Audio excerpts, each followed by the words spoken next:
가슴 축소 수술의 가장 큰 난제는 역시 긴 흉터라고 할 수 있는데요. 성형외과 의사라면 누구나 봉합술기에서만큼은 자부심을 가지고 있기 때문에 적어도 수술 직후의 흉터에 대해서만큼은 깔끔하고 예쁘게 봉합하는 것이 대부분입니다. 문제는 처음에 이렇게 실선처럼만 남는 줄 알았던 흉터가 시간이 지날수록 조금씩 변해간다는 것인데요. 색소 침착이 생기거나 붉은 기운이 지나치게 오래 지속되는 경우도 있고요. 또 어떤 경우에는 울퉁불퉁한 비유성 반응이 생기는 경우도 있습니다.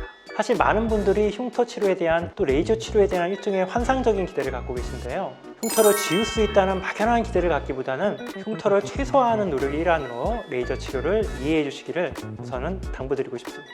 사실 흉터를 지울 수 있는 방법이란 세상에 없습니다.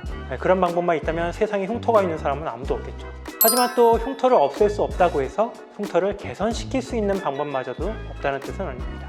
현재 많은 성형외과와 피부과에서 다양한 레이저를 활용해서 흉터 치료를 하고 있고 또 좋은 결과를 보여주는 곳도 많이 있는데요. 이 분야에 있어서는 저보다 훨씬 조예가 깊은 분들이 많이 계신 만큼 레이저 치료 흉터 치료 전반에 대한 설명은 다른 의사분들의 동영상을 참고하시는 게 더 좋겠고요.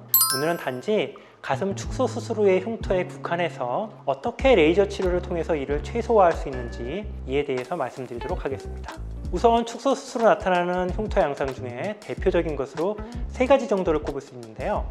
울퉁불퉁한 비유성 반응, 어두운 색소 침착, 붉은색 반응을 들 수 있겠습니다. 이 증상들은 따로따로 나타날 수도 있지만 같이 동반되어 나타나는 경우가 더 많기 때문에 어떤 증상이 심하냐에 따라 흉터가 치료되는 양상에 따라 어떤 부분에 중점을 두고 치료할 것인지를 정하게 됩니다. 이를 치료하기 위한 레이저로는 프락셀 레이저, 1064 레이저, 532 레이저 등을 대표적으로 꼽을 수 있습니다.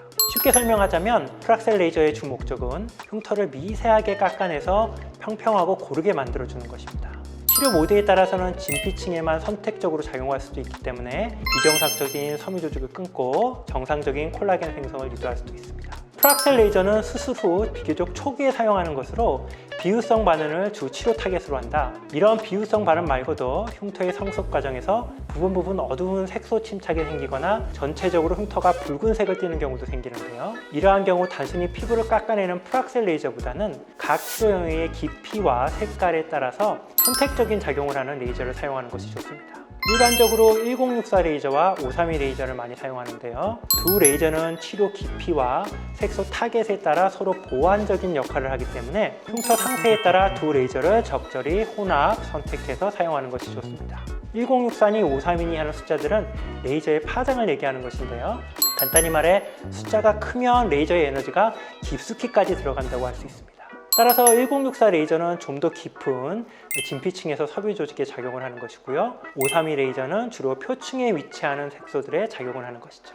특히 532 파장이 붉은 색소에 대해 좋은 치료 효과를 보이기 때문에 과증식간 혈관 치료에 특화되어 사용을 할 수 있는 레이저라고 하겠습니다. 근데 사실 이러한 레이저의 치료 깊이나 색소, 특이적인 반응들도 실제로는 개념적인 것이지 완전히 절대적일 수는 없어서 방금 말씀드린 각 레이저의 치료 작용이 어느 정도는 차이가 있을 뿐이지 사실 겹치는 부분이 많이 있다고 이해하시면 되겠습니다. 오늘은 이렇게 가슴 축소 수술 후 사용하는 레이저 치료에 대해서 알아봤는데요. 레이저 치료에 있어 가장 어려운 부분은 딱 정해진 치료 루틴이 없다는 것입니다. 아무리 기술이 발달하고 장비가 좋아진다 하더라도 사람마다의 기본 피부색과 특성이 다르고요. 또 같은 사람이라고 해도 각 치료 시점마다 그때그때 흉터의 상황이 달라지기 때문에 각 치료 회차에 알맞는 레이저 기종과 에너지를 매번 조심스럽게 찾아야 한다는 점이 까다롭다고 할 수 있습니다. 쉽게 말해 세게 하면 효과는 크지만 부작용도 많고요. 약하게 하면 부작용은 적지만 효과를 기대하기는 어렵다는 것입니다. 때문에 너무 조급하게 생각해서 한 번에 드라마틱한 효과를 얻고자 하기보다는 차분한 마음으로 여러 번 치료를 받는다는 생각을 미리 갖는 것이 좋겠고요. 완전히 흉터를 없애겠다는 기대보다는 현재의 상태를 조금씩 개선해 나간다는 마음으로 접근하시는 것이 바람직하다고 생각합니다.